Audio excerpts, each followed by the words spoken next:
nós vamos tratar de um assunto soleníssimo. Vamos falar sobre o juízo final.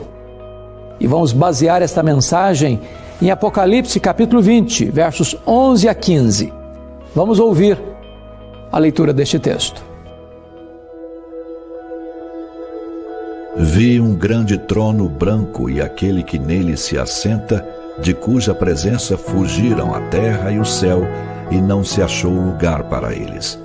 Vi também os mortos, os grandes e os pequenos, postos em pé diante do trono. Então se abriram livros, ainda outro livro, o livro da vida foi aberto, e os mortos foram julgados segundo as suas obras, conforme o que se achava escrito nos livros. Deu o mar os mortos que nele estavam. A morte e o além entregaram os mortos que neles havia, e foram julgados, um por um, segundo as suas obras. Então a morte e o inferno foram lançados para dentro do lago de fogo. Esta é a segunda morte, o lago de fogo. E se alguém não foi achado inscrito no livro da vida, esse foi lançado para dentro do lago de fogo. O juízo final é uma necessidade moral absoluta no mundo de hoje. O juízo final é uma necessidade vital para o próprio caráter santo de Deus. Neste mundo, não raro, você vê um Herodes no trono e um João Batista sendo degolado. Nos tribunais do mundo, você vê um Pilatos julgando e Jesus de Nazaré sendo julgado e condenado. No mundo de hoje, você vê facínoras, criminosos bárbaros, sendo condecorados e aplaudidos. E você vê inocentes sendo julgados e condenados à revelia. No mundo de hoje, juízes togados mancomunam-se com crimes hediondos. E aqueles que tinham vida ilibada são tidos como criminosos e culpados. É necessário um juízo final, para que a injustiça não assuma os tribunais, nem os ímpios e maus subam os tronos para governarem. Pois a Bíblia fala sobre o juízo final. E Apocalipse capítulo 20, versos 11 a 15, retrata com cores vivas e voz eloquente a cena do juízo final. Esse dia está marcado. O juiz já está escalado. E todos, literalmente todos, homens e mulheres, grandes e pequenos, ricos e pobres, doutores e analfabetos, religiosos e não religiosos, todos terão que comparecer perante o tribunal de Deus. Naquele dia, os homens terão verdadeiro pavor e terror. Tentarão fugir. Tentarão se esconder nas cavernas.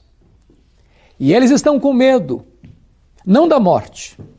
Eles estarão com medo, sim, de enfrentar a ira do juiz, o Cordeiro de Deus. Diz a Bíblia que naquele grande dia do juízo, os livros serão abertos e nós vamos ser julgados segundo o que estiver escrito nesses livros.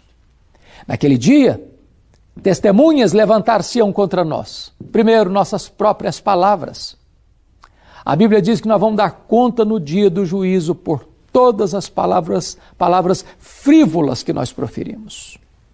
Eu lhe pergunto, você já mentiu alguma vez? Você já falou mal dos outros alguma vez? Você já xingou palavrões alguma vez? Talvez você nem se lembre mais. Mas todas as palavras frívolas que você proferiu estão registradas nos anais do tribunal de Deus. E vamos dar conta por todas elas.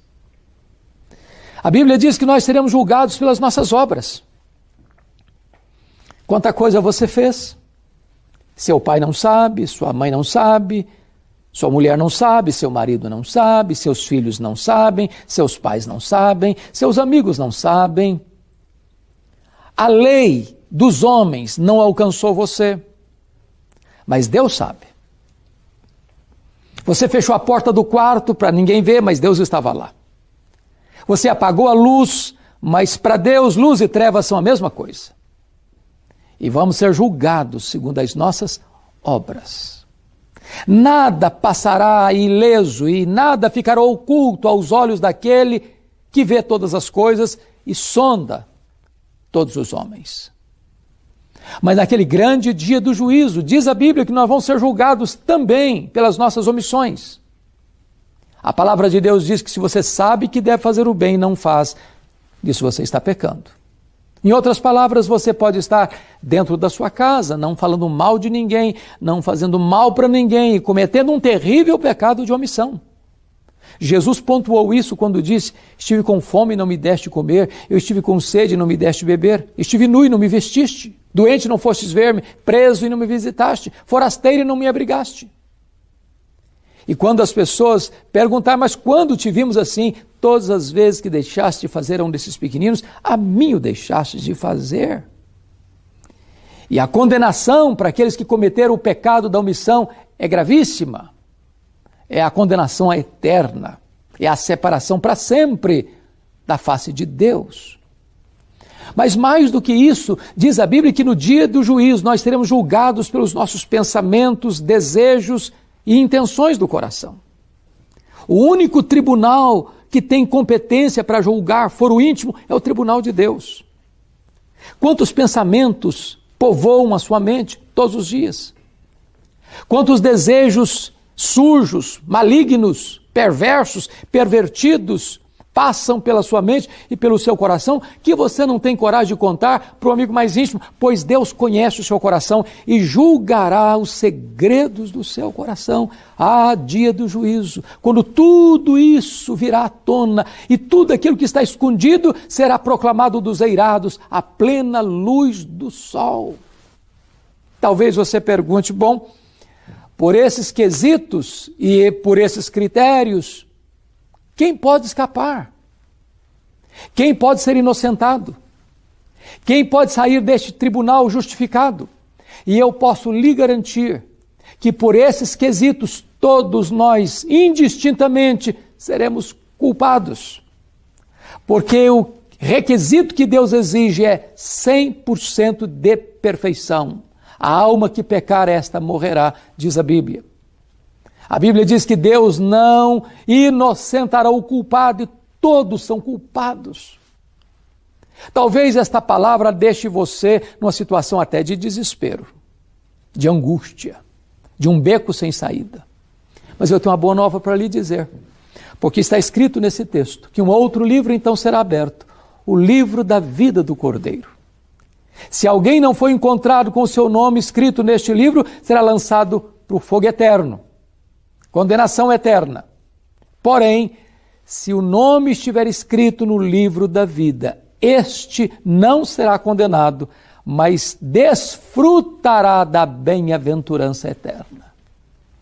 Como ter o nome escrito no livro da vida? No momento em que você crê no Senhor Jesus Cristo, que você sai da morte para a vida, do império das trevas para o reino da luz. No momento em que o Espírito Santo regenera o seu coração e dá para você uma nova vida, você nasce na família de Deus. Você então faz parte da família de Deus. Você então sai da potestade de Satanás, do reino das trevas, da condenação sob a qual você vivia. Porque você estava morto nos seus delitos e pecados. Você estava contaminado pelos seus pecados. Você estava condenado pelos seus pecados. Mas agora você é justificado. E então seu nome está escrito no livro da vida.